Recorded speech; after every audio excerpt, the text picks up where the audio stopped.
Hey, what's up, internet? Um, Hello. this is Tony Grasso. Hey, what's up, Tony? What's going on, Wythe? And I'm Wythe Marschall, and we're working on games as usual because the fun never stops.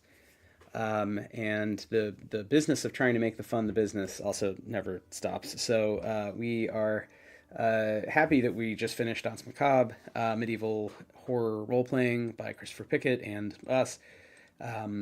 Also with art by Ethan Gould and work by Sunaree Paiwong. And today we're transitioning to talk about another thing we're working on in the background, which is revamping Stillfleet. It's long been in the works. It's the first game we put out, and we've learned a lot.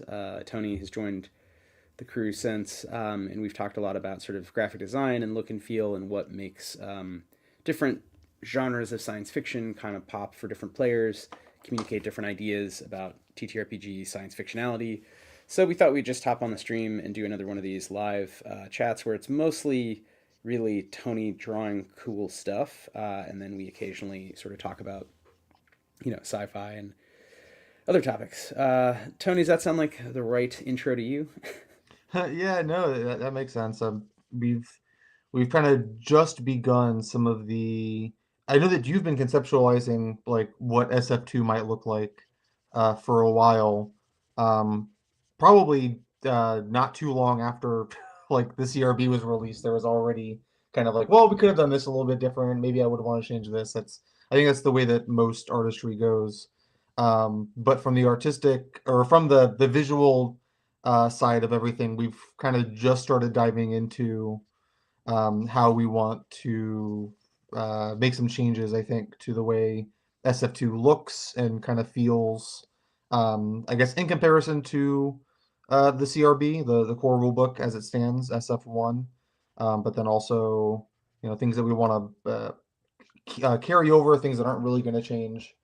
Um, and so one of the things that we've been working on is a quick start, avoid dark quick start, to kind of get the ball rolling on our end, both viz dev wise, but then also to kind of get what do we want SF2 mechanically and narratively to feel different or distinct from SF1. If there's a real reason to do SF2, kind of plotting out what that is. Yeah, that's well said, and definitely the work definitely never stops. And that you release something and you think through, the next series of additional sets of content, but also maybe rules tweaks or upgrades over time as we've just run more games. And then from I think a pure sort of graphic design perspective, we got really far, but we were sort of racing to get that book out, and I think it was so long, and it was our first sort of I've heard this term, this heartbreaker project where it was like, well, we'll just put it sort of everything in one book, and we had a sort of set of assumptions going in, and Eric Lazar, big shout out to him, did great graphic design for that book, but we since have been able to experiment with what ifs. Okay, what if it was shorter, right? What if we could reach more players by having shorter intro material? Maybe separate out right the core game and then have a separate book that's like really GM facing with like tons of extra rules for different kinds of interactions and Mm-hmm. adventures and encounters and stuff. So I think for a long time we've wanted to kind of leave the CRB alone as a kind of I think book we're very proud of, which you do have illustrations in, but I mean the vast majority of that's Ethan Gould and the graphic design is Eric Lazar, and then you and I talked about kind of taking some of the concepts in the game and busting them out in a kind of this Void Minder's handbook that would be a little shorter for sure, not necessarily a hardback, right? Maybe there's a hardback edition, who knows? And then also Refactor's handbook, which should be not so much like the GM guide in D&D, which I always found was useless as a GM, to be honest, but more sort of like all the rules that don't fit, because I think there's a lot of things that just you don't need to play the game but are fun, Mm-hmm. and especially just like lots of encounters and more about the world, which I think is cool. But we realized, I mean, we'd love to present a version of the book that is not so focused on my imaginary, sci-fi BS, right? It's more just like a far future sci-fi game with aliens. Go do your thing, right? There is a company. The company's bad. Of course, we're not losing that, but we're not going to go into sort of specifics because, frankly, it takes up pages and it restricts what people can do. And we're seeing that. Shout out to like Worlds Beyond Number. to mention like some big hitters who are, you know, obviously developing their own world using the book, and that's cool, and that's always the intention, or one of the intentions, right? Like one of the intentions, you can pick it up and play it as written. There's a world in the CRB.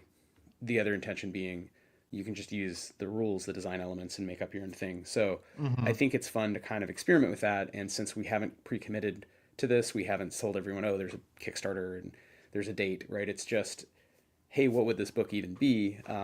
We actually we're going to talk about a third book today. So I'm framing this in terms of like we did the the core rule book, and we're trying to evolve that into the Voidminder's Handbook and Refactor's Handbook. So I should say that now we're talking about a fourth thing today, which is a quick start in advance of all that. That would just sort of bring the new rules in a light format that would be free as a PDF, cheaply printed, like a zine basically, and really try to get it out to more people more quickly with the updated rules and with this lighter approach where we don't go too much into the lore. There is the existing quick start we'll leave up that has more of that. But I think there is something appealing for some players, as I understand, having talked more and more with people who, for whatever reason, do like, you know, Mothership, about having this kind of loreless sci-fi world, right? Like Traveler, which even had lore in the books, but you know, the idea of just, hey, we're in the far future. And our Hmm. game is sufficiently different, I think, in a lot of basic ways. It's really far in the future. There's lots of aliens, and it's a very scarce resource universe compared to, like, I think a lot of Mothership assumes kind of liberalism goes on, which I think I find is like personally laughable. Like I just think the idea that like capitalism works and isn't always falling apart and tending into fascism is problematic, frankly. And that's the whole reason. I mean, I made Stillfleet before Mothership when he came out. I had Stillfleet and we were playing it. Right, it's just like PDFs, black and white PDFs, with my friends. But I think now is a good time to kind of revamp, have a lighter version that is very much straight up like, okay, there's no lore, but we are in the future, and guess what? There's not like you can't go buy a spaceship like a car. Like it just doesn't. There's more scarcity than that. There's more danger than that. Capitalism is more evil than that, and has gone sideways. And you Yeah. are, if you're going to play a kind of Space Marine character, good for you. You're very powerful, but hey, guess what? You're kind of the bad guy, and that is the theme of the game. I think should be 1-to-1, even though the rules will be sort of whatever the rules end up being for Stillfleet 2, but it'll be a playtest document, and it'll, I think, open it up to players who maybe don't want a bunch of lore about worlds. They're going to make all that stuff up.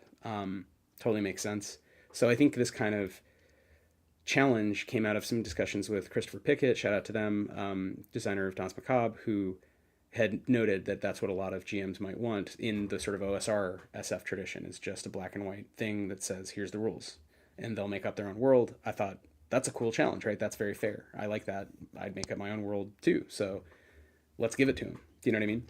Yeah. So you and I were kind of talking about what that could be. And I don't know if you want to say a little about so what we're looking at and how you sort of went about very first steps, right? First illustration, I believe, just kind of playing around with like, okay, well, what will this new quick start that just offers stripped down Stillfleet free with no lore, really trying to communicate themes visually, quickly through graphic design? Like, how have you approached that? And what are we literally looking at?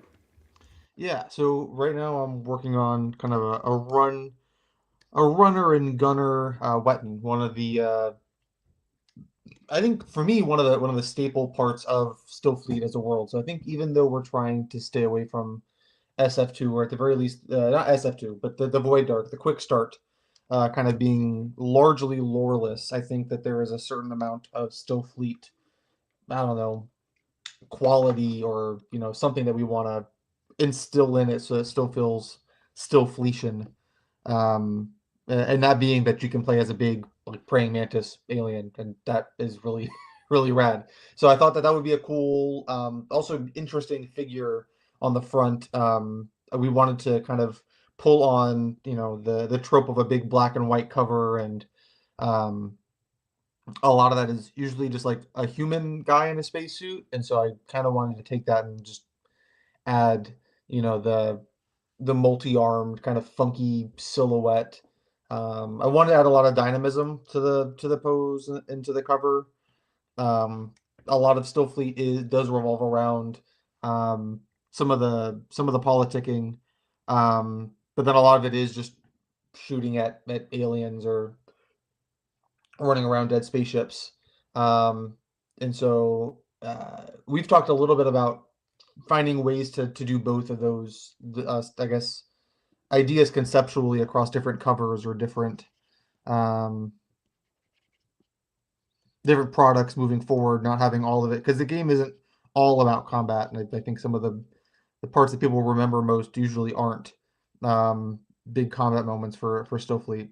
Yeah. Um, and so some of the stuff that we've been talking about, I guess, as it relates to like what specifically I'm drawing and how I'm approaching it, is trying to nail down um, like shape language, how the loose and sketchy do we want it to be this time around? How refined will it end up being? If we want to be more intentional about spacesuits or the enviro suits looking similar or having them look, different character to character. Um, and so this being like a big enviro suit, a big spacesuit front and center, is kind of a starting or the starting challenge on my end for like let's nail what 90% of what players are going to be wearing vaguely looks like, and how we can achieve some kind of customizability or uniqueness in what I think in some cases would just be like a kind of boring like NASA shell that people would throw over stuff. Yeah, I mean, I think there's a lot there, and I think that is a key thing to say about the game is it is different, right? Again, from games where there's just humans, which I totally respect. That's a kind of SF, the Isaac Asimov tradition. Um, it doesn't tend to be the sci-fi I'm most drawn to for whatever reason, even though I'm not like I always say like I'm kind of ambivalent. Like there's a lot of Star Trek that I like, but I'm not a Trekkie, and there's obviously a lot of Star Wars that just you can't get away from, but it's not my thing. Like I don't, especially the new ones, but just in general, it's a little sort of to me aimed at kids in terms of the way the narrative is structured and the sort of moments that are supposed to feel big, which to me was really impactful as a kid, and the way that like so was Indiana Jones or like the X Files, like any number of kind of big adventure narratives.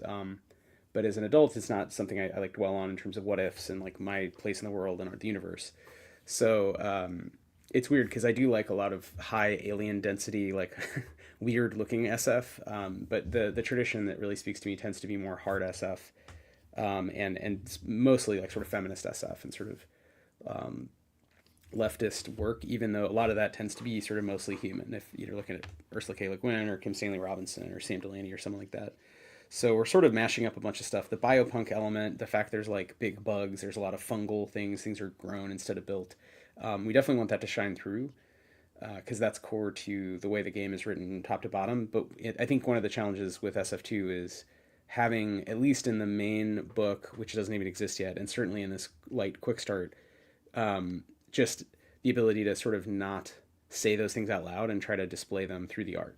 So I think it's a kind of cool design challenge, really for you, Tony, in terms of like drawing stuff as opposed to saying stuff about the game. Mm-hmm. And yeah, Waitons. So there are also mantids who look much more like praying mantises. So Weta are like big crickets that are real animals that are beautiful, and they're like cat-sized crickets. And the Waitons are the most common aliens basically in Stillfleet. So we thought, I thought it was a great idea of having someone with a spacesuit, having someone sort of running and gunning, like TTRPG adventure, implied violence. Something interesting is happening, but it's one person. Maybe it's kind of noirish, more in line with our stories that we tell. But having them be a Waiton instead of a human, and just foregrounding all those elements together, sort of mashing them up. So spacesuit, Waiton, some sort of violent encounter, but maybe not like a space marine in the 40K tradition, right? So Yeah. that definitely does cue up some of the themes of the game, sort of espionage and politics. And maybe it's they're scavenging and they're on an alien spaceship, a Hulk, and there's a fight, there's pirates, who knows. So I think it's a cool image. I thought right away it looked great, and you've done, maybe this is something you can speak to that's totally just about more, I guess, illustration design, but sort of design is you've drawn the legs a lot and arms a lot of different ways because it is a 6-arm figure and they're meant to be much Yeah. lither and taller than a human. So the spacesuit's different. Everything about it. I know you were talking a lot about not wanting to have boring spacesuits, but at the end of the day, it's a functional piece, right? It has to like Yeah. work. So I think I don't know if you want to say anything about any of that sort of design of the illustration and the cover in terms of making it look real and not like goofy, but also trying to like have fun with it and have it be kinetic and in your hand. So I don't know. Yeah, there's definitely a balance to be had in terms of like if I try and like these were some of where it was, I guess, earlier on. I almost did this illustration in two phases where I worked really hard, or I worked for a long time on like these kinds of poses, and like this illustration, um, and then there came a point where uh, I got like frustrated because I had worked on it for a couple of hours and like it wasn't doing what I wanted it to do. And the more I worked on it, the less it did what I want it to do. So I think I took a break for a couple hours. I got lunch. I probably worked on something different, and then like I sat down, and really quickly came. I think I just redrew it. I think I said I'm just gonna scrap instead of trying to build on the old skeleton of it for super long. Um, this I think was one of the first ones that I did. Um, And so one of the discussions that we had was, well, they need to, if they're on, if they're not on spindle, they need like an enviro suit like more often than not. So here they're kind of just wearing like a like a bandolier and an ID badge. Um, and so we kind of put them in a they have they're kind of in a suit. This one to me feels kind of like a Buzz Lightyear. uh, I guess in terms of shapes here. Um, but I was getting aggravated because it wasn't feeling as dynamic as I wanted it to be. Um, I'm sure if I dug through all of it, because I like to keep the copies, I like being able to sift back through and see all Yeah, the right. junk ones. Um, I'm sure if I sift back through, I can find I guess the new drawing. Um, but yeah, the arms and the legs have gotten moved around. When we started the stream, I went and made the legs like there's probably a better word for it, but in three pieces with two joints, um, to feel more buggy than just having like a big human bend in the knee, like this. It's like, well, they're in all the illustrations that we have so far of them. They have the kind of big cricket looking bug shaped leg, and that presents like a different issue where with the human legs, I think because of the iconography of a person running, you can kind of get away with the anatomy being a bit funky, and they just look like they're running. But if you have a specifically alien-looking anatomy, or at the very least not human anatomy on a humanoid figure, you have to work a little extra hard to make it feel not crazy, or make it feel Yeah. like more real, I guess, even if it is going to be stylized. Yeah, and we talked about the logic, like the tension between like real spacesuits and how they work in 2026 versus it's the far future, but also the technology is supposed to be all over the place in terms of what the company has access to because it's not again a 40K, like there's no god emperor and magic. It's like pirates, right? It's salvagers who have alien tech that's advanced. They also have a lot of human at the time like post-apocalyptic feeling tech that's not advanced, and sort of everything in between. And we talked about the spacesuits being more advanced because it's what they do, so they're good at it. That's in the core rule book, the original. And there was a lot of design exploration, and that actually involved all of us at the time. So myself, I talked with Eric about it. I talked a lot with Ethan about it, who drew different spacesuits, and we looked at that, which are some really cool drawings of different body shapes of different aliens. And Sunaree Paiwong, my wife, had put together this sort of exploded illustration that's one page in the book that shows it's really meant to be more of a joke of like, look how complicated spacesuits are, which is real. They Mm-hmm. are very complicated. So you and I talked a little about like, well, it's the Void Runner's Handbook is set further into the future of the game by a few decades, on purpose, so we can change some things, and that's a fun writing exercise for like what has changed politically and where are we kind of pressing players to engage. But one simple thing is like, okay, are the suits even better, more sort of tight fitting, so somehow better insulating because they have alien, some sort of nanotech sludge that's perfectly insulating or whatever, so Yeah. they can feel more easy to move in, less restrictive. Because the Buzz Lightyear suit is just the current NASA suit, which is like a really bulky chassis with this Mm-hmm. imagined near future upgrade of like an even bigger, more free dome, which feels very old school SF because that's like a desire people have had for a long time to be able to see better, whereas currently it's like pretty restricted. And that seems to be their way they're going. It's like even more, sort of chassis with like little arms and legs. Whereas this is kind of, to me, like The Expanse does it really well of showing like, well, what if it looked cool? Like, what if it was like the Nike version and somehow could be insulated? Yeah. So I think, again, from a very basic, like, what are the things in the game? What's going to be drawn over and over? And ideally, again, as we go forward, not just by you, but by Ethan and hopefully Chris and others, we have to kind of be able to say like, okay, this is the graphic design, like this is the idea of it. Here's the sort of canon. Not because we're like obsessive like IP canon people, but it's like, well, if you're going to work with artists and there's a couple different books and you have to sort of have like an explanation, art direction. So I Yeah, think it's no, cool to have these conversations. Yeah, yeah. no, 100%. I agree entirely. I think one of the things that we talked about that has kind of clicked in my brain, that I want to keep exploring. I don't know if I've gotten there yet, on paper or I guess on screen. But one of the things I thought was a cool way to think about um, approaching the suit design, because my one of the things I was bringing up was wanting them to feel different. Like I wanted people to be able to stand next to each other and have a different looking suit, even though technically all the suits kind of come from one place or one collection of places, rather than them being kind of like handmade. But something that you had said that really stood out as a cool way to approach them.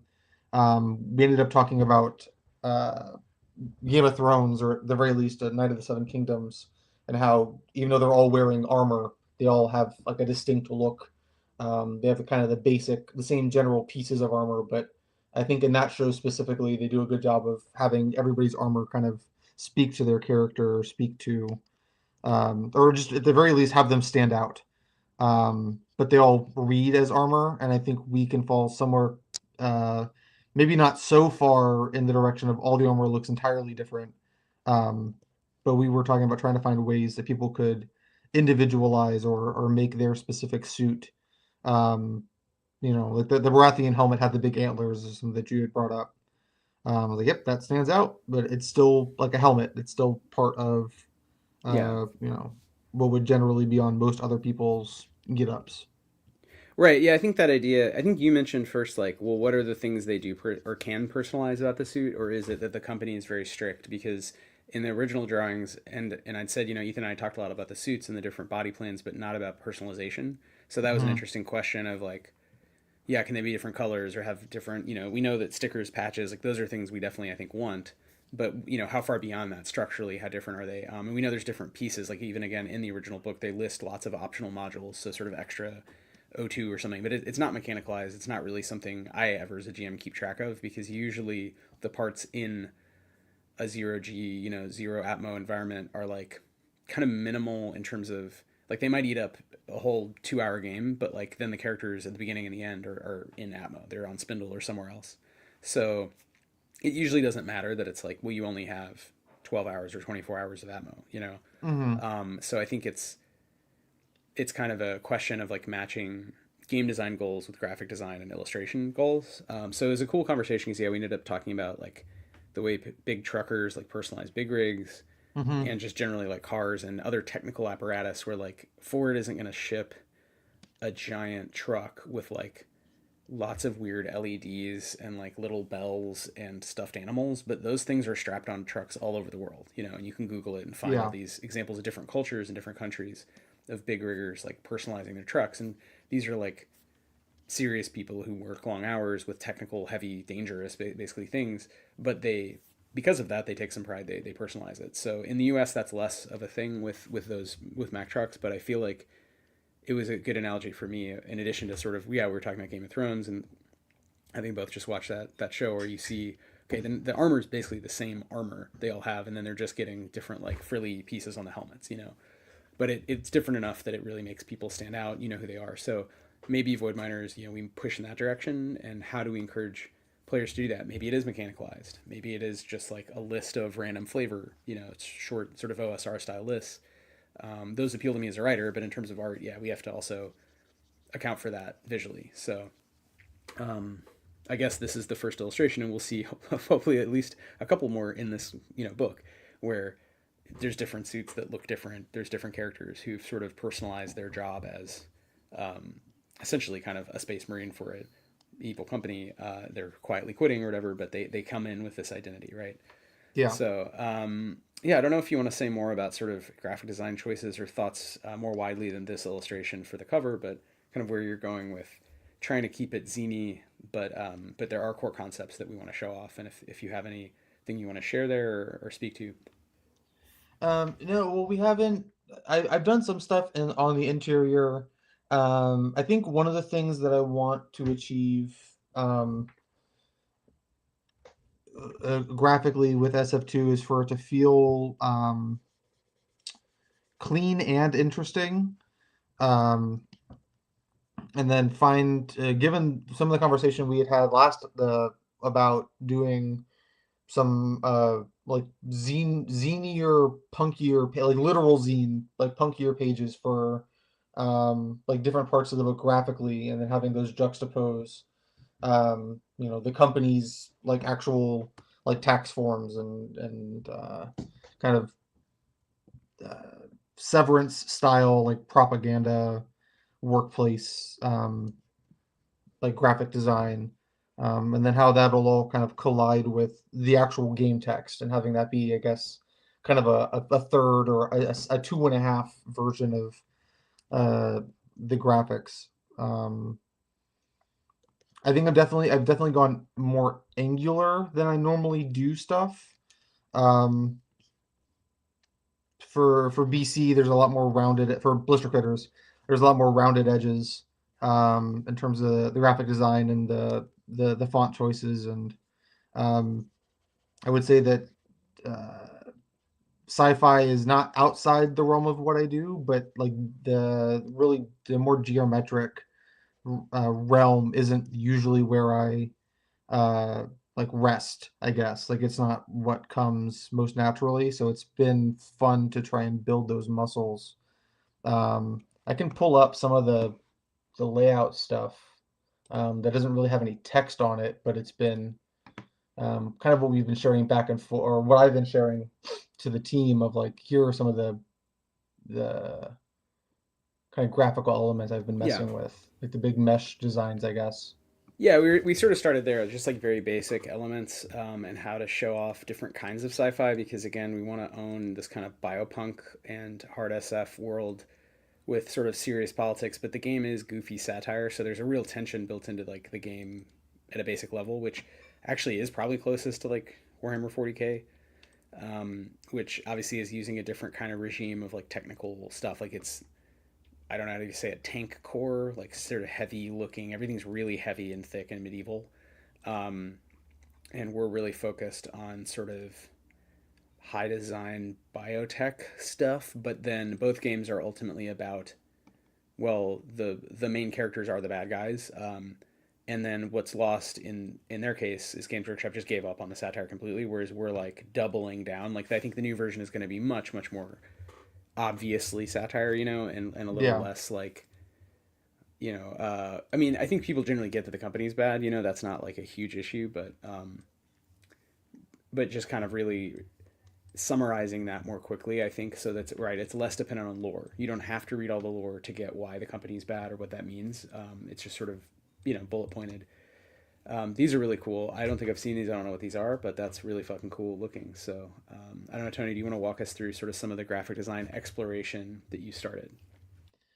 Yeah, so one of the things that I started messing with um, was trying to keep hold of the kind of mixed media feel that a lot of SF1 has.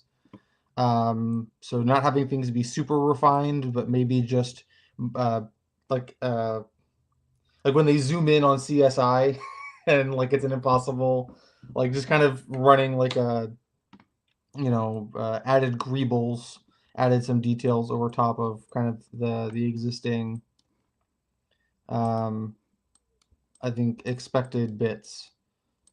Um, so these are some of the earlier illustrations.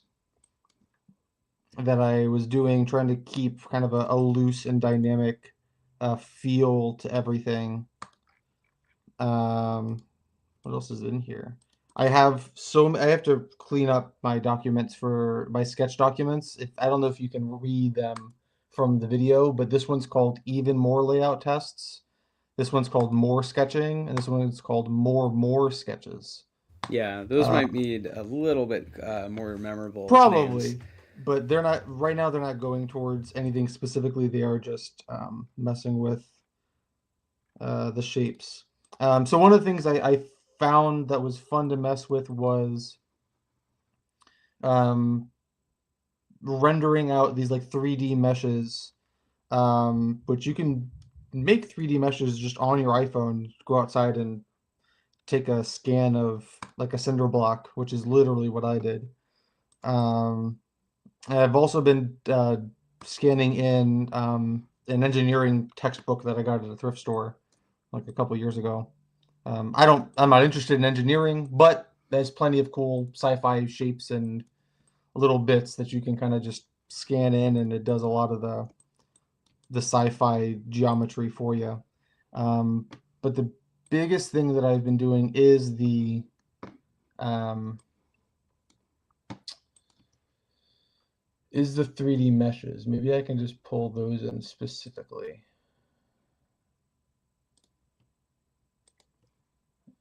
Open. I can open a bunch of files all at once.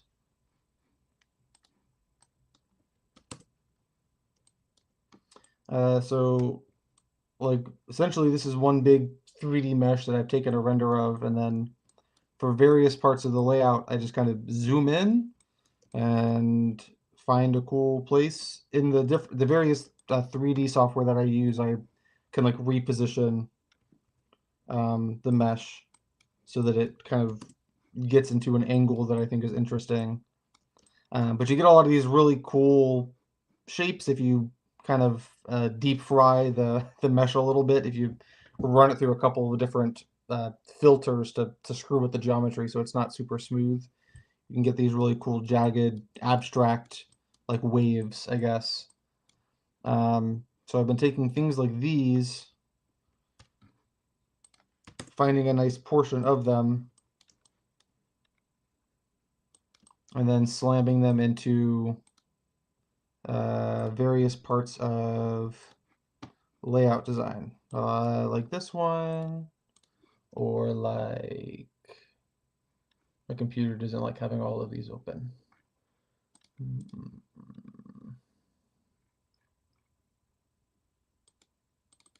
Like I really like this shape. Yeah, I like that sort of pizza shape, but it also gives like a star chart, like a graphic about a in the lower right. Oh yeah, that's really sick. Yeah, I remember you showed me that sort of pink. They look to me. The reason why we started talking about some of this was nanotechnology and the idea of depicting Mm-hmm. things that are basically by definition invisible in certain ways. Like they're you can bump them with light, but you couldn't really see everything the way we'd want, or we could show them as kind of they look almost I think like bacteriophages, like kind of like a D20, like a virion, like a virus particle, like like a D20 with like a tail. Yeah. But I think the problem with that is like that's an individual thing, but what we're talking about are kind of swarms of them breaking apart and remaking and doing work on human cells and on inorganic material. And so like how do you show that? And it's happening at a subcellular level, like a literally nano scale. So, I think the idea of these sort of polygons, swoops, and kinetic kind of patterns is that they could stand in for some of the technology, either real human technologies that we're proposing will be more advanced, or alien tech that where it's like, I don't even know how it works, and some of the tech that's indistinguishable from magic in that sense. Mm-hmm. And that graphic design can do some of the work where illustration is really good for a lot of the concepts that are closer to the human. But I think sometimes illustration just as a mode in RPGs struggles with like for me at least, I'll just speak for myself as like I do like fantasy. I'm not really a hater of fantasy, but like I like sci-fi more. Sci-fi is my thing, and I think with fantasy, there are moments when I see really well rendered like spells that look really dark and like witchy, and I think are powerful. And there's moments where you see these really well rendered, beautiful images of like fireballs, and it doesn't hit me. It doesn't feel like anything.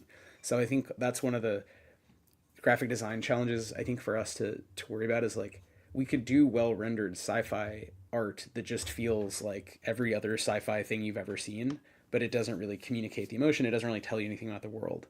And then we could also do like these are really cool, yeah, like explorations of sort of form and shape and contrast that tell you something about the way the world feels to live in, and the way that you have like very high tech alien stuff all around you working, and you don't really even know. Like most people can't fuck with it, right? So it's kind of a dangerous world. But I mean, so is I would say in 2026, I don't really know how my computer works. Really, at the end of the day, I can't really fix most aspects of it. I can't fix the internet if it just fully like lost internetness. So yeah, like these are great. These I think are getting at. Did you draw that also? This is the Gyro Muppet. Oh, cool. Yeah, yeah, yeah. Yeah, so I think like these are images from concepts in the game that are being re-explored for a kind of second edition, where we're going to use graphic design a little differently, building on some of the learnings and some of the concepting from the original, and probably, I mean, hopefully, ideally with the same artists as well. But I think just starting from a place of like, I don't know, what are some backgrounds, right? What are forms that communicate this is the world of the game. These are the kinds of things happening in the game. So I think it's cool that the approach you've taken. I don't know how I would start this either. So I think engineering textbooks, taking pictures of stuff, zooming in, twisting it, like, yeah, that sounds right. I don't know if others, I don't know if anyone in the chat or someone watching this later has different thoughts on sort of how to do SF art and design exploration. But I think Tony, you've done a great job with this initial leg of sort of just what are some images of the game world, And Yeah, shout out and to my brothers in the chat, so just shouting him out. But yeah, what's up, Tony? Sorry. no, it's been fun to explore and mess with, um, kind of expanding how I can use some of the tools like more than I do, like in other cases where like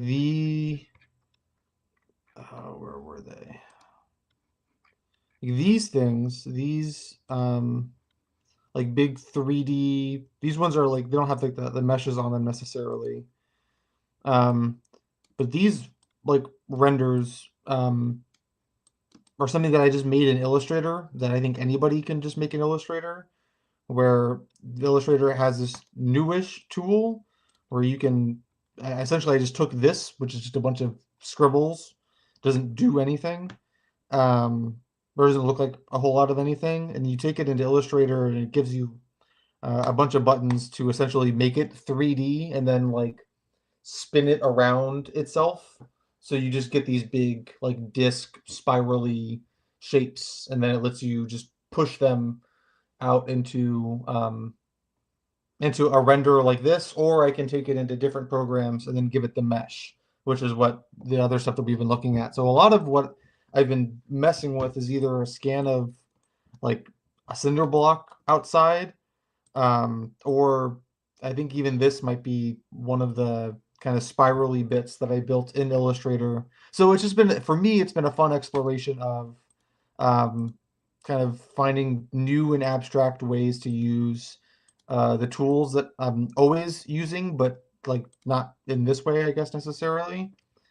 Um, but then also being a bit more abstract with my shapes than I normally am. I'm usually very uh, illustration driven and like character driven. Um, and so pushing myself to kind of adapt or try and bring in more graphic elements, I think, has been a lot of fun on my part. Um, and Yeah. finding ways to breathe that into the new life that we want to give SF2. Um, every time I sit down and do more of them, I find a new button or like a new slider to mess with. And so it like I think I said at the outset in one of our messages, I was like, if I'm doing this today, I'm really excited to see what kind of cool shape or graphic I can pull off, in a month from now. Yeah. Um, Yeah. Well, and I and so think that's that still indicative is of the the case. the whole project. Like, if we're like, I'm having a lot of fun. So what we've done from a rules standpoint. So any heads who played Stillfleet, it's the same classes, species, powers to a degree, but I mean, there's lots of tweaks that I want to make for really improving language. Like one thing I want to do with powers is try to shorten a lot of them so they're a little faster, because I love the longer descriptions that are definitely coming from Powered by the Apocalypse, right?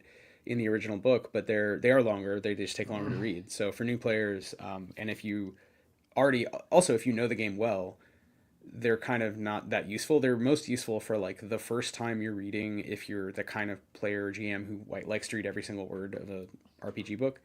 But that's obviously only one subset of players. So, to appeal to more players, we want to have a version where it's basically a lot of the same powers. The mechanics generally work really well, but, kind of can we say them in a punchy way?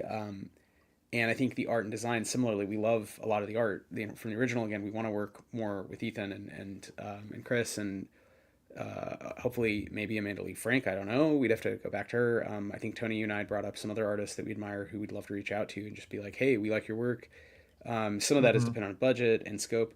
But, one of the first steps is having a design world where we know kind of generally the rules of the game, how we would explain, like, okay, these are sort of things that are in the game visually. These are things we're using. These are things we're staying away from. So I think we sort of didn't have a lot of those rules. I mean, we had sort of guidelines, and we certainly have, branding in terms of like the header and the font stuff. But I think it's a little bit different to do a deeper dive. And I think to your point about the sort of what you could do with a button, it's also, I've been going back through every single note for like 10 years of playing this game from, through the CRB and beyond with lots of people, and saying like, what are cool ideas? What are powers? What are health science powers, right? That didn't make it in the final book. Maybe I'll swap some out. So things that I think I've seen players never use, like a couple of the powers. Most of the powers get used, but maybe there's a couple that just really feel underpowered. Okay, let's take those out, swap something cool in. Yeah. Even at the level of class, I mean, a lot of this is with the idea that the company is under more pressure. So long story short, like time has passed, the company's had some big wins and some big losses, and because it's a metaphor for U.S., Anglo-American, capital, they're in crisis mode, just like we're seeing today as we tape this. Like we're in World War III with the U.S. and Israel like attacking Iran. It's just like crazy. So it's like, all right, well, the company then has lost some planets. It's fighting a sort of Maoist insurgency, the Honorable Company. At the same time, it's competing now with the Federation of Unhuman Kingdoms, who've gotten into space, and they made deals. They've made kind of devil's bargains. And the Mantids. So you have these real biopunk dimensionauts who are like traveling through different dimensions and keep popping up. And, we'll throw in some other sort of threats, but a lot of it is the company's lost whole worlds that have decided to not work with the company, not be sort of soft colonized by the company. And so as Void Miners, you're going to be asked in a way more starkly to like do either bad things, or just like you're in a world where you are the bad guy, even if you're doing something helpful. And I think that like on the ground. And I think that'll be something that'll be fun to write. From a rules perspective, it doesn't change a ton, but we did decide, I still need to talk with Ian Dirk, author of Kadita, but we wanted to bring in the Hook as kind of a basic class because of this kind of spy or spy hunter, because that feels like, yeah, we want to push the game. I mean, it's always been a game with a lot of espionage, much more than like large scale combat, but, why not have that more baked in? And I do think, in addition to swapping out random powers, another big one was species, and just having, in addition to humans and Waitons and some of the species that definitely aren't going away, Gelast, Mornfolk, we wanted to offer more sort of Terran species, tighter integration with, some of the concepts in the game that we want to foreground even in a bullet pointed fashion, without sort of any deep lore, just to kind of have a through line that feels very lively. I think one of the things I'm critiquing myself on from the original version is that some of the species, they're just kind of, oh yeah, they're from some planet. Yeah, that planet sucks. We never go there. It's not mentioned in the book. Yeah. They're all on Spindle now. Yeah, whatever. And I think that's okay. They're sort of emigres. A lot of the game touches on migration as a theme, but I do think it's more fun to have sort of tighter loops where there's mechanics, concepts at the level of like choosing your species as an alien, and then some sort of plot hook. And those three things go together. So like, oh, I see, this person's from this world. There's a mechanic that relates because of that. And I think, so again, some of them, there's good examples. And even with the level of splitting out, so you can have sort of, because there's different kinds of humans. So instead of calling them species, we're just saying that there's different communities of humans. We'll do the same with Waitons. So there's at least 2 communities in the main book.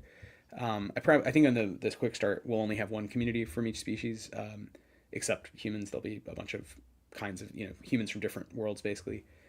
But in the main book, I think we'll have, a few different communities to sort of show off, like, okay, there's people who will start with different stuff because they're from different places.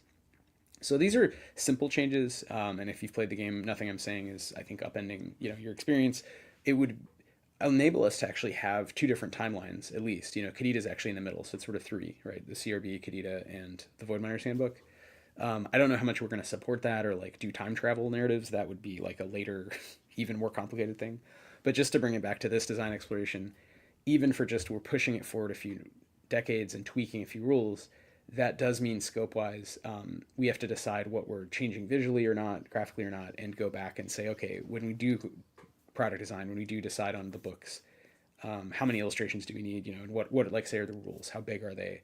So I think this initial exploration for this kind of super fast quick start to play test is only the first step, and then maybe by the summer we'll bring on some more artists to these discussions and kind of have more of a sense of kind of where we want to go in a bigger way. But I think a lot of that will be driven by people playing the game. Hopefully on the server, we're going to launch a new playtest campaign. Mm-hmm. So if hopefully Tony, you'll join that as well. And if you folks do want to join, if you're seeing this again, not on March 22nd, but a little later, you haven't missed anything. I'm talking about a month from now. So, a month from now, we'll be kicking off an open Stillfleet 2 playtest. Hopefully I'll have just, very simple, ready to go new rules by then. So classes, species, some weapons.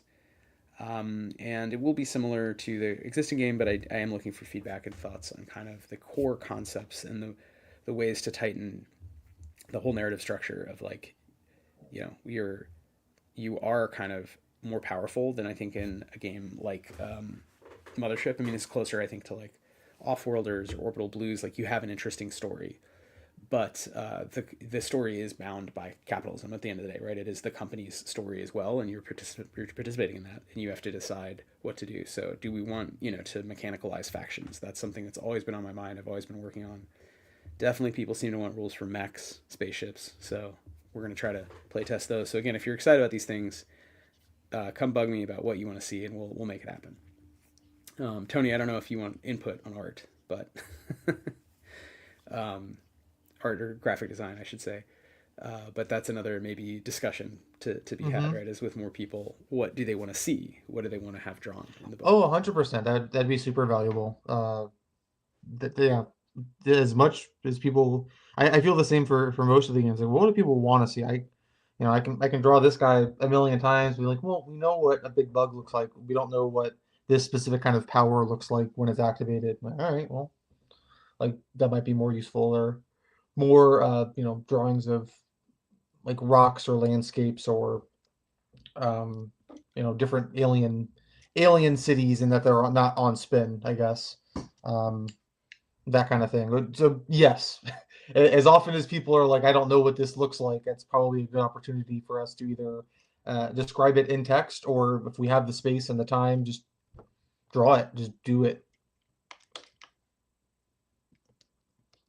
Yeah, excellent. So, and we've seen that a little actually. Yesterday, we had a play test of a new game using the grid system, Ultra Delve by Konstantin Paradius. And I know Ethan's been playtesting, or not really playtesting, it's pretty much done, but the Sometimes Kingdom, we've been playing more of that, which we're going to print a zine of soon. First zine, hopefully for both those games, they'll be sort of series. So near future, modern, sort of sci-fi, and then the Sometimes Kingdom's high fantasy, sort of portal fantasy, isekai a little bit. So I think those are both other playtests where you can come in and really talk with the artists. So in Ultra Delve's case, Tony, and Sometimes Kingdom's case, Ethan, and talk about, the kinds of stuff you want to see. And maybe we've seen live drawing, we've seen players just doodling, and it's really fun to have those interactions where they're taking concepts and doing their take on it, and it really informs for us like, oh, okay, this is what people are kind of getting it, right? And it helps us understand the concept more broadly, to have other hands involved. 1000%. So yeah, I mean, always fun on the Discord, always cool to hang out with players, especially, not that ever, I mean, I can't draw, so whatever, but with people who can draw and want to draw cool stuff that we think is fun. Spacesuits, it turns out, I think are pretty hard. I think they're on the list along with horses, I've heard. So yeah, horses. The next, if we ever have to put one of the PICARO guys in a spacesuit, it's all over. It's all over. I'll just quit. That's the final boss. Is horse in a spacesuit. One Well, there are one of the characters in Narm, the long running sort of high level Hulk crawl game that's been going on, Stillfleet, the open community game, which we're actually playing later today, part 1 of 2 of the big finale of season Mm-hmm. whatever. But the current version of Narm uh, has a body that is like, they're an ox, they're a AI, but they have like a body that's a watch that is usually strapped to a headless metal horse, a Zorse, which is a canonical thing in the game. Because why not? Why not? Yeah. If you had a horse that was also sort of a rocket powered, like, what are the things in Star Wars? Pod racer. It's like, yeah, it's like that. Mm-hmm. So yeah, come out. Honestly, the biggest issue I'm having right now with this illustration is just not making it look like he's wearing a diaper. Just because of the body shape where it is like segmented, and I guess typically they would have like a waistband to some extent. I always feel like this shape, if I just put like some yellow tabs on the side, it starts to look very diapery. Yeah, I mean, well, astronauts do wear diapers, but yeah, I think our void miners don't necessarily have to have them built in the same way. I will say also, Waitons would excrete waste differently. Frass, I don't. Someone who's more of an entomologist than myself can talk to how crickets weigh to similar forms move waste around. But I hear you. It's just like it's a weird thing with how humanoid do we make the non-humans, because actual weight, obviously their legs are like kind of on top of their bodies, and they have these heavy, like, horizontally oriented cricket bodies, Mm-hmm. right? So here, this is almost like a human who just happens to have like bug legs and a bug head, which is kind of how a lot of, I think, non-human aliens are envisaged in classic goofy science fantasy, science fiction. And Stillfleet is not immune to that, in that sense that we want to have our cake and eat it too, right? We want to have people who can play characters who are human feeling, they understand how they move, but also, oh, I'm an alien. So at some point, it's like Halloween all the way down. Yeah, There yeah, are really weird species, and I don't want to lose those. So the Crine, or playing as an ox, as an AI, right? So I think these are things that I don't want to like exclude from the experience, but they might be in the original game. The weirder ones are just like at the back, hanging out. yeah. I almost want to have like more different books, like player's handbook style, like the most common species you'd find on Spindle, and then sort of books that are looking at different aspects of the game world, and kind of maybe one is all about tech, and there's different rules for tech that are a little deeper for people who want the sort of cyberpunk experience, which is again something we've heard. And I'm not a computer engineer, never really did the hacker rules beyond you're using the power jack or you're rolling reason, and we've done a lot of fun stuff with that, different successes and different puzzles. But someone I think can design an elegant cyberpunk mechanic to fit within the grid system, and that's something we hope to explore as well in this next sort of leg of work. So a lot of fun stuff that we have kind of on our collective whiteboard, and I think some of it is just time, because we've been really in the weeds with Danse Macabre, but now we do have 2 other games. So we're sort of in the medium weeds. We're like walking away from the marsh in this metaphor, Yeah. walking toward the nice woods, the trail through the woods. But Ideally, right? yeah, so come on out if you're interested in any of this stuff. If you're interested in Tony's art, I mean, obviously Tony, you have tons of art. Odd Gop Games, Antonio Cabonio at Itch. But specifically with the Stillfleet Studio, we have Blister Critters, Tony's game. Tony just was the visual designer, the graphic designer for Danse Macabre Medieval Horror Roleplaying, with art by Tony, Chris Pickett, the designer, Ethan Gould, Sunaree Paiwong. I helped with maps. Michael J. Cohen, shout out, help with maps. We have some art by Michael actually in there as well. Luana Bibiano has a piece. So there's, Mm-hmm. there's a few different hands in that game as well. It's very much Chris's world, right? But trying to sort of mimic Chris's fine black and white, zombie apocalypse medieval style. And then sometimes Kingdom, which is all art by Ethan, will have graphic design by Tony. Ultra Delve is going to be art by Tony. So we have a few projects we're working on simultaneously, either wrapping up or kicking off. And I think something that's interesting we've talked about is the through line of just overall, what are the games we make, why. And one that has emerged is body horror. I think there are also graphic design through lines, but some of Yeah. that is being worked out as we speak. So if these conversations interest you, we'll do more of these streams, I guess, if people want. And we will definitely be posting, hella updates on the socials as usual. So you hopefully will see this image in its final state. Tony, do you want to as we bring it back to close out the stream, say any more about where this image is at. I noticed something you're doing is adding like what I was looking at as like lens flares maybe, and then now spikes. And I'm curious about the level of spikiness. And are you happy with, is this an image where pretty soon you're going to move on, do other stuff, and whether it's finished or not, it'll kind of be like it is what it is for now. Yeah. So I think if I was smart, I saved one. Okay, so cool. This is, I guess, where we started, and then where we moved towards, and I think I am happy. Um, one of my goals was to make the legs feel a bit more buggy. I think I did that. I wanted to start exploring ways to make the armor feel like unique to this guy, so giving it more like bug-like spikes. Um, and trying to eventually I ended up right in this last portion kind of changing up the suit design to not have necessarily like a zipper running down the middle, and something that felt a bit more futuristic, I guess, more advanced, where it would just kind of be um, plates, and then I ended up segmenting it a little bit, losing that center like waist divider, um, in favor of like a more bug bellied segmented bit that I think on a human design they probably wouldn't have as many of. So this was a different sketch that me and Wythe were kind of going over at one point, or I think we can do a lot with paneling to kind of is in terms of like giving them different shapes, different suggesting different body shapes. But then not to ramble for too long as we're closing out, but we had also discussed them the Enviro suits looking more, or they wouldn't look more like like U.S. military uniform, but they would look broadly similar in that you can look at various military uniforms and be like, oh, that's this branch, or that's for this you know version or era of it. Um, and so I was trying. I don't know how well it's working. I might have to reimagine how I'm wanting to execute it. I kind of like the idea of having the kind of meshed triangle shape work as a sort of camo, that like maybe it's like a stereotypical way to view military garb, or a U.S. military garb, to just be drenched in camo, but trying to use some of that mesh design as a way to evoke camouflage, but also to tie back into the other graphic elements that we're going to be putting together, and maybe how the suits are constructed.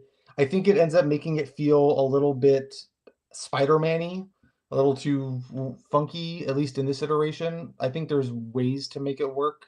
I don't know if it's 100% successful. Maybe there's just too much of it. Maybe I just need to do less of it. But largely, I'm happy with I think where this illustration is going. And I think one of the things that's different from SF than some of the other projects that we work on is that I think some of the success in the illustration work for SF is not having it be over polished and overworked. I think at a certain point there is a certain amount of sci-fi grunginess that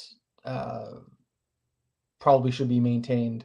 So at a certain point, it is just putting my pencil down and being like, "Yep, it looks good. It still has energy." And so I think we're approaching that. Yeah, I think so. Well, also for the Void Dark Quick Start, we talked about that being black and white on purpose, and it would set it apart because the game is not black and white, and the game is letter sized. And so if this is an A5 zine that's black and white, it'll look very, very different on purpose, and it'll fit in, I think, with if we kind of redo. If we have several quick starts that are small guys that are truly quick start looking, and they look appealing because the system is simple, the games are simple, but with a bigger book, it can look complex for sure. So you pick up a 300-page book, you're like, wow, this is going to be a lot. So it's one simple move to just say, well, let's make an even quicker quick start, right? The original quick start is great. I love it. It's not an issue with it as much as it's a distillation. It's very much a quick start of the CRB, and we want to do a quick start of a kind of new version that is building on the CRB and largely interchangeable, but highlighting different elements, tweaking some rules, and then graphically, exploring this kind of darker. Time has moved on, right? So if you think about the mood, like if you think about the real world, the mood of the Great Acceleration, after World War II, in the global north, and the mood of the 1980s and 90s, the end of history, or the early 2000s and Too Big to Fail. Those are all moments of like, yay, liberalism's working. And then you have other moments when it's like deindustrialization, and the stagflation in the 70s. You have obviously today's crisis, the sort of wicked problems of climate and warlordism. And so it's sort of like, what mood are we in? I think in the CRB, unintentionally, we made a game about a mood where a giant space company is like doing just great, and like you're participating in Yeah. bad things, but it's like, yeah, whatever. Like even if you rebel or leave, the company's going to be fine. And I think you see that in a lot of the campaigns as people blow up a whole planet and run away, but it doesn't stop the company. It fucks them Mm-hmm. up to some degree, and it stops individual bad actors. So I think maybe one thing we're doing with the Voidminder's Handbook is saying, okay, well, where do we go from that? So do we set up a kind of apocalyptic, like bigger choices? And again, I don't know how much that will be written into the rules as much as it's a mood change or a change. It's a mood shift. It's a changing into a minor key in some points. So I think a good place to start was this idea of a black and white version and just capturing some of the things we want to really highlight for new players very, very quickly. And in the new version, not only do you get an envirosuit, your envirosuit comes with like a dagger, a walkie-talkie, a little algae paper memo printer that's sticky, like little sticky note printer, because we Mm-hmm. think that's funny and it also feels tax bunk, like part of the world of the game of like doing reports on paper. And I think giving players very quick ways into kind of like the stuff on them and what their job is like will hopefully make it even more appealing to more players, and they can always then customize and get into sort of the let's go shopping montage moment that some players like to do when building a character. But you can also play kind of playbook style, just here's your class and you get a gear kit with a bunch of useful stuff. Mm-hmm. So those are some things to look forward to. If you're intrigued by any of that, let us know. We can come back and talk more about designing the game and graphic design and illustration and bring on other artists. And we'll probably also maybe do one of these, show off a little more about Ultra Delve or sometimes Kingdom as those games Yeah. come toward print readiness. So with that, if we have no questions from the chat, Tony, is there anything else you want to say or highlight before we sign off? No. Come back later today for the finale of NARM.